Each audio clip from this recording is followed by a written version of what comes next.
Greetings, learners. I hope you are all good. So now I'm back with another part of our revision of trigonometry, of which is reduction.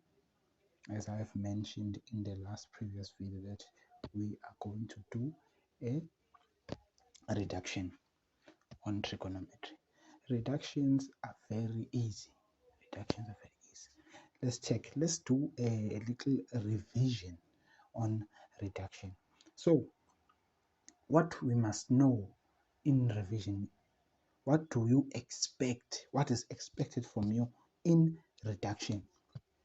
So let's do a little revision. So we have our Cartesian plane. We have 0 degrees, 360 degrees, we have 90 degrees, we have 180 degrees, and we have 270 degrees.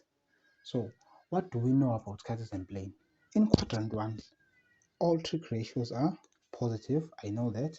In quadrant 2, sine only is positive. Note that in quadrant 2, we do not contain tan and cos. We do contain tan and cos, but tan and cos in quadrant 2 are negative. So, and in quadrant 3, only tan is positive. In quadrant 4, only cos is positive. Let's get into more details about the Cartesian plane. 90 and 270. 90 and 270 are known as cofunctions.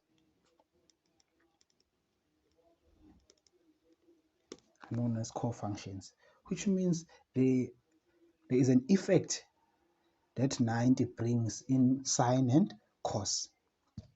It changes if we have sine 90. Sine 90 would cause sine to change into cos, and if we have cos 90 plus or minus, it will change that cos into sine. So that's why I say is a cofunction, and 270 is a cofunction. But as a metric learner, you must only expect cos or sine 90 plus or minus, not 270. 270, I think that one comes at the university or varsity level. So what do we know more about Cartesian plane? Only our theta. We have our theta. Our theta is known as a what? A reference angle, and it's known as an acute angle as well. So,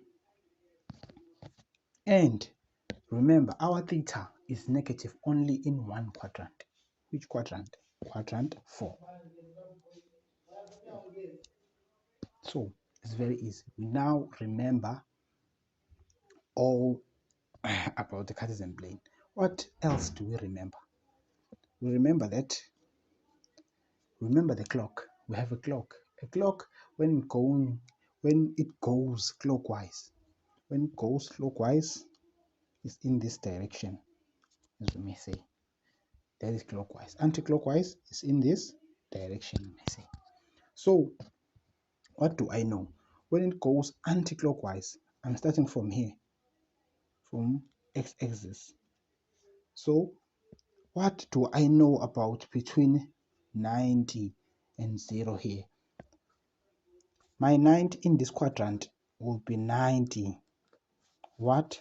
90 minus, because we are not above 90, but we are between 90 and 0.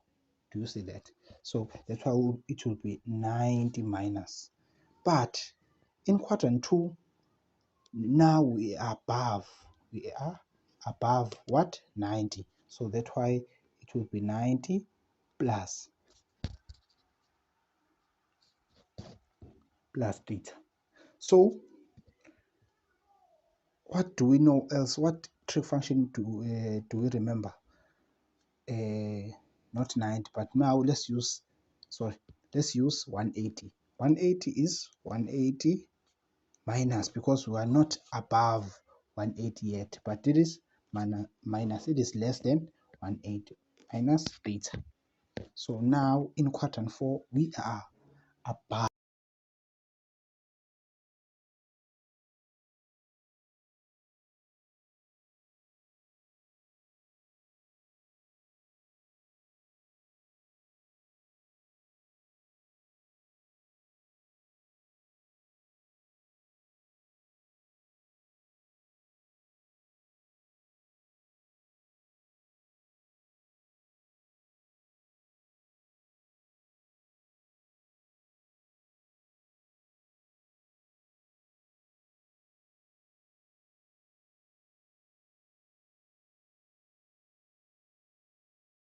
That will, they will mention like an angle x, you see, angle alpha, as they use different types of angles when they ask questions based on reduction. So now it is easy. The last one, sorry, the last one is here. Negative, 360. 360 in the first quadrant is plus, because we start from the x-axis and we go anti-clockwise until we pass 360. Once we pass 360, it is plus because it is above 360, plus theta. So I hope you can see all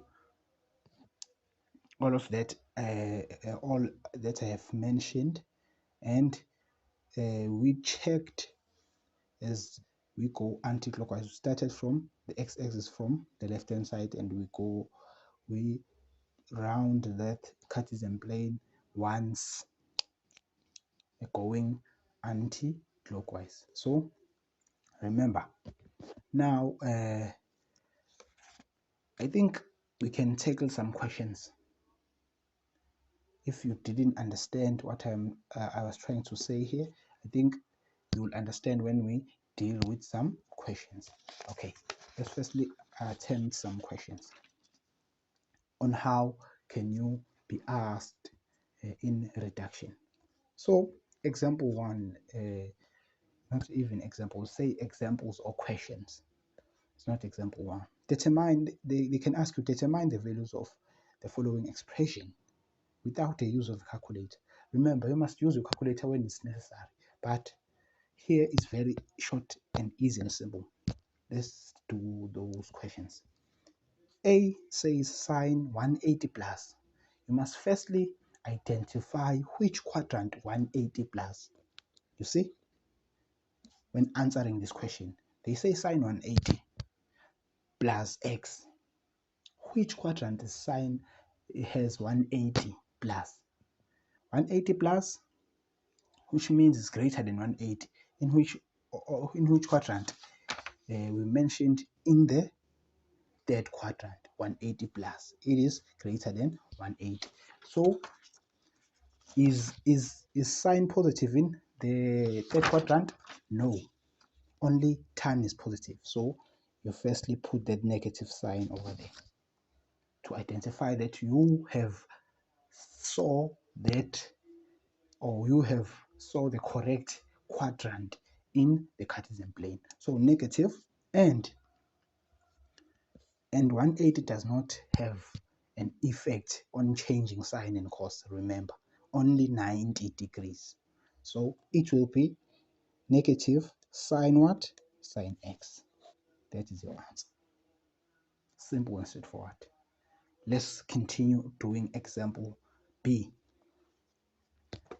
Let's check it. B says sine squared 180 minus x. Say, and look at the notice. Notice when a trig ratio is squared, the answer will be positive always. Your answer, the result that you will get, it is positive, no matter even which trig ratios. Like let's say cos squared, at the end of the day, the cos squared will be positive. That's what I'm trying to say there. So let's try and see, or let's see, is this notice correct? Let's see, sine squared 180 minus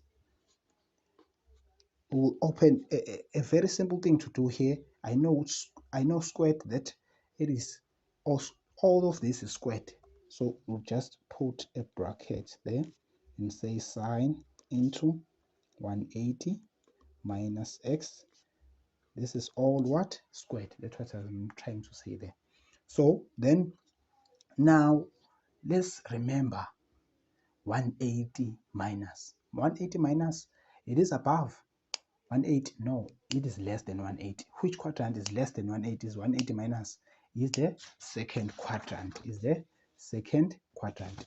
Which trig ratio is positive? Is sine. Sine is positive over there, right? Remember. So your answer that you will have there, it will be sine what? Sine, because we have squared there. Sine squared what? X. Do you see that? It's very simple. That is your answer. Now let's do C. C says cos squared. We did sine squared. Now we do cos squared. Cos squared 180 minus x. 180 minus which quadrant? We have already mentioned 180 minus is less than 180. Once it's less than 180, it's less than a straight line, the angle on a straight line, then we are talking about which quadrant? The second quadrant. Which trig ratio is positive in the second quadrant? Only sine is positive. So, which means cos is negative. Then you put your negative sign there. Negative sign. And, okay, sorry. Let's firstly do the strategy that I have mentioned. Open your bracket and say cos into 180 minus x, all what? All squared. Then we identified that this is the 180 minus is the second quadrant, and in the second quadrant cos is negative, so we will say negative cos into x, right? All squared. Remember squared means that we multiply cos squared 2 times, like this. Negative cos x times negative cos what? X. If you remember, negative times negative is positive. To remember that. So that's why the result that you will get here is positive cos squared.